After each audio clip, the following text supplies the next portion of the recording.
13. Split Infinities.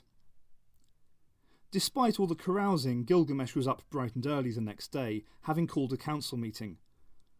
The doctor brought Ace, Avram and Angula to it, despite the frowns aimed in his direction by Enatum and the other nobles.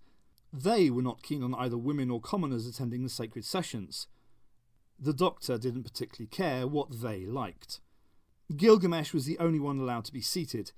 Even the powerful lords had to stand while tactics and plans were discussed. As soon as everyone he had sent for had arrived, Gilgamesh rapped on the stone floor with his sceptre and silence fell. "As you all know," the king explained, "Enkidu and I visited the city of Kish on a spying mission. We discovered some very disturbing things. First of all," he stared around the room at each of the dozen or so nobles present, "the people of Kish knew that we were coming.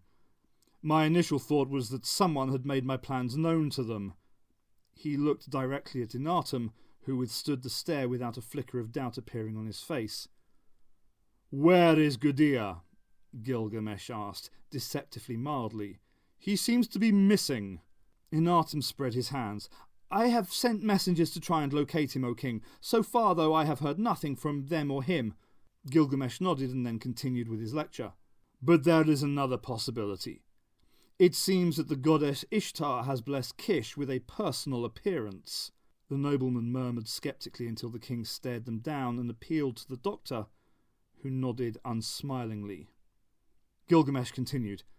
"She now resides in her temple in Kish, and she controls the warriors of that city. Enkidu and I had to fight our way out by night, and she knew where and when to send troops to attack us both. Clearly then she was responsible for discovering our approach earlier, and not some traitor on this council, for which you may all be thankful." He stared directly at Enatum. "Nevertheless, I would like a few words with Gudea when you locate him." "As you wish, Lord," Enatum replied smoothly.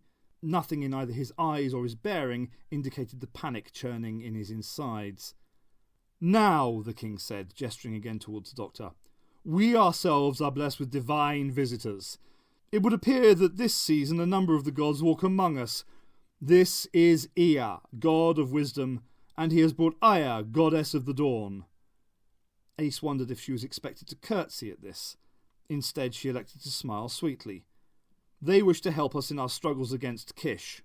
The doctor stepped forward and leaned on his umbrella to face the council. "As your king has said, nobles of Uruk," he began, "the city of Kish is host to someone calling herself Ishtar.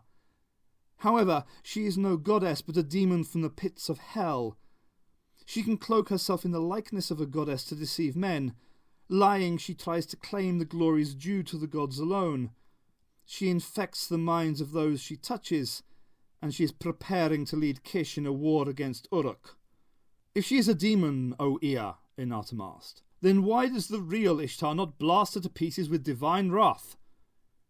There was a murmur of agreement from the other nobles at this display of logic. "Because, O man," the doctor answered, "there is a deep balance to the eternal battle between good and evil. True, the gods could simply destroy this false Ishtar, but what would mortals learn from that? No, this must be a battle fought by men." Another of the advisors, an older man named Lagash, stepped forward. "While you sit and watch?" he asked cynically. "No, Aya and I will aid you in the ways that are permitted to us. We can offer you guidance, and also a little physical help. But this must be your fight, and not ours alone." He smiled disarmingly at them. "And there is one other who will aid you. Utnapishtim." Even Avram looked amazed at this piece of news. The doctor paused for a moment to revel in the surprise he had caused, and then explained, "He and the demoness are foes from ages past. When he knows she is in Kish, he will help to destroy her." "Are you sure about that?" Ace whispered to him while the nobles considered the news. "It can't be a coincidence that there are two different starships from two unrelated races here in one small part of the Earth at the same time," he answered. "Ishtar's ship is an escape capsule and shows signs of scorching from the radiation weapons. I'd hazard a guess that Utnapishtim's forces destroyed her main craft and thought she perished in the fight." "Could be," Ace agreed, sounding less than completely convinced. Trust me, the doctor grinned. Do I ever have any choice? She sighed. The doctor rapped on the floor with his brolly, silencing the chatter. Now, what I would suggest is this. We send a party to speak to Utnapishtim and to seek his aid. Meanwhile, the rest of us will stay here, plan how to get back into Kish to probe Ishtar's temple and defences. Since Utnapishtim is such a great man, only the greatest man in Uruk would be fitted for the task of meeting him. He looked at Gilgamesh. The king laughed aloud with pleasure. Ea, your words have a strong ring of truth to them. I would like to meet this man who survived the great flood that destroyed the lands. Enkidu and I will prepare to leave immediately. I would suggest not, the doctor said, carefully choosing his words. If anything should happen while you are gone, such as Ishtar making a move, then Enkidu would be an invaluable helper for me here. He alone could act with your authority. Gilgamesh frowned. Ea, you are not suggesting that I travel alone to meet with this Utnapishtim. It would not be fitting, either to myself or to him. Of course not, O king, the doctor replied. You must take with you Avram, who knows the way to the mountains of Mashu. He will be your guide, and also the lady Aya, who will advise and aid you. What? Ace screeched in disbelief. Doctor, don't do this to me. Do as I ask, he pleaded quietly. I need you to keep an eye on Gilgamesh. You can't keep pulling that excuse on me, she said. He'll be safe without me around. I'm more liable to kill him than anyone. The doctor smiled reassuringly. Excuse us just a moment, he begged, and then dragged Ace outside. Ace, just this once, please. Do as I ask. Furious, Ace refused to listen. This so-called monarch really gets up my nose, she stormed. And there's no way I'm putting up with going on a cross-country trek with him. Absolutely not. If you want him to go and see this who's-it bloke, you take him. The doctor sighed. Ace, don't be difficult. It has to be this way. I've got to stay here in Uruk in case Ishtar makes any changes to her plans. But I need someone to go with Gilgamesh who's used to dealing with aliens, who won't be overawed and who won't overreact. It must be you. You're the only person I can trust. He smiled at her in what he hoped was a winning way. Unwilling to be swayed by his logic, Ace retorted, Why are we doing this the hard way? Can't we just let them all sort it out? Zip over to find who's-it in the TARDIS, bring him back and let him do the job. The doctor shook his head. It's not that simple. I've no idea where Utnapishtim's base is. I could never get the TARDIS there. And remember, we're supposed to be here for an appointment with a Timewyrm, whatever it is. I don't want a chance using the TARDIS. After all, if this creature is somehow connected to time, then it'll zero in on something. I don't want to move the TARDIS. But the TARDIS is outside Kish, Ace pointed out. How will you know what's going on?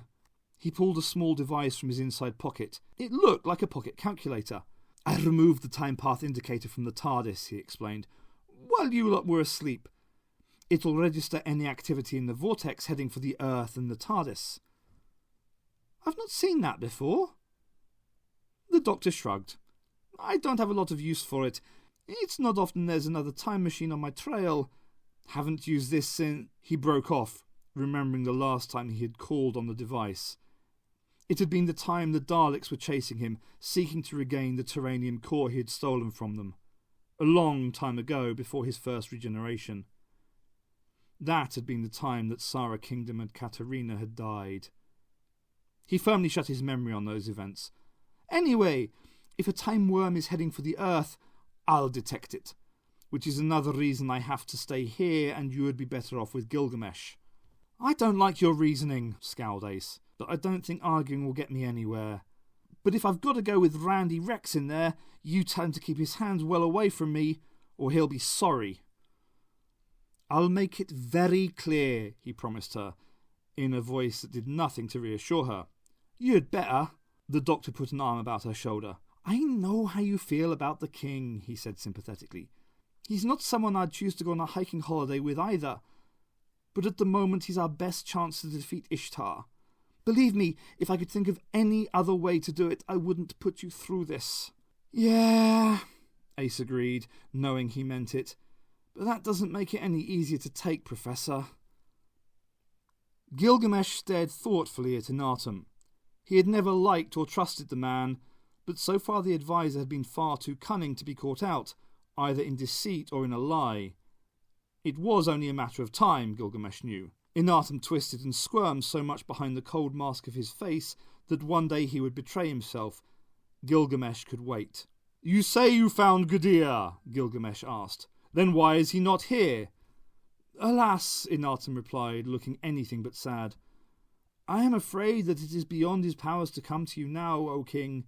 It seemed he had a troubled mind, and to settle it he drank some poisoned beer."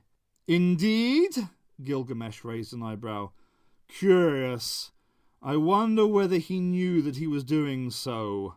Inatum feigned a look of surprise. "Do you mean that he may not have killed himself?" "I hardly care," replied the king. "It saved me the bother of having to kill him myself. On the other hand, I shouldn't like to think that there might be further examples of people drinking the wrong thing." Bowing, Inatum murmured, "I am sure that he will be the only one, Lord." "I am sure that he had better be." The king dismissed his advisor from his presence, but not from his mind. As soon as Inatum had left the room, Gilgamesh beckoned Enkidu to him. "Enkidu, my friend, I shall be leaving in the morning on this quest for Utnapishtim. Whether we shall find him I cannot say. My heart is heavy that you will not be with me on this venture." The hairy man nodded. "Mine too, Gilgamesh. You'll have many an opportunity to add to your story. What an adventure this will be!" "Aye, perhaps." The king took the cylindrical seal from about his neck and placed it over Enkidu's ugly head. "Here is my seal, Enkidu. It confers on you my full authority.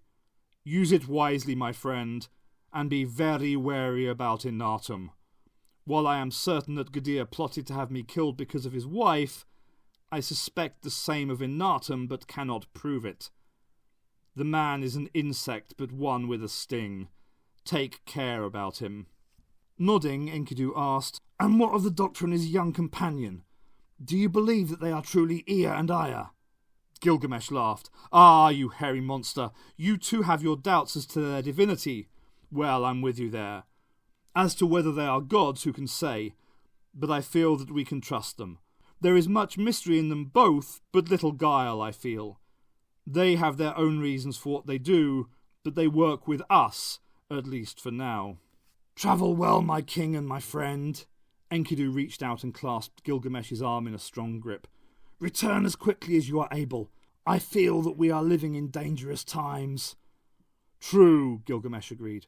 "But those are the best of times. With danger comes the chance to grasp glory, aye, and perhaps even immortality. And it staves off the boredom of life, eh?" "There are worse things in life than boredom." "Ha! Name one." With a sober glance at his king, Enkidu replied, "Death." Gilgamesh shrugged. "Death is not to be feared, my friend. When my time comes I shall die willingly enough, with my battle-axe dripping the blood of many enemies. The people shall sing of me forever." "A week?" Ace howled furiously. "A week with that... King?" suggested the doctor quickly. He turned to Avram and clapped the musician's shoulders. "Take care of yourself, songsmith, and keep an eye or two on Gilgamesh." He looked at Ace. "I have a feeling he may need all of the help he can get."